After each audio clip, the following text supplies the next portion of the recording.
Welcome back, America, a working man's guide. We're talking about contentment in the workplace and leadership in the workplace. You know, we've just spent a lot of time on figure 3 in page 107, chapter 6 of the book. You'll see it on the screen there. We've covered the left-hand side of that chart. We've shown the long, hard development that humanity has gone through to get to where we are today. And the key point there is, if you don't understand that context, you will never be happy.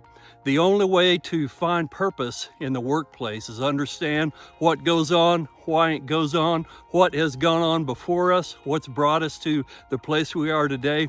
Accept that, work with it, and then you find purpose. So we're going to press on into that. You see the direction of the workplace on the left-hand side of that chart. Now let's focus on the right-hand side.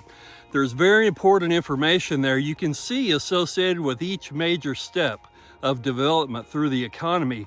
There is an implication for the workforce. The workforce has been structured a particular way for the reasons of the pressures of each of those steps. You can see up at the top, it's very much about individual effort. Certainly there was cooperation among ancient societies. You see it in Roman siege. The way they would lay siege to an enemy fortress was impressive.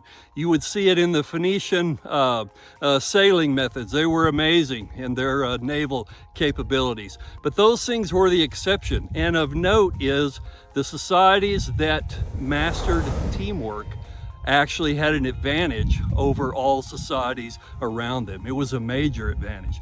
Well, you have that individual effort in those earlier stages. Tribal nomadic, the emphasis clearly is upon individual effort. The same in agrarian, very clearly upon individual effort.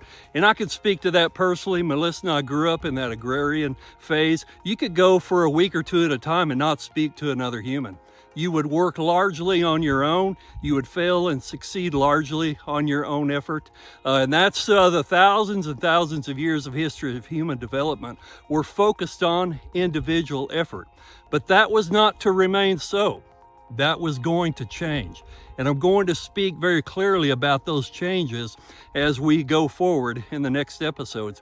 But you have deep, rich human history in individual effort.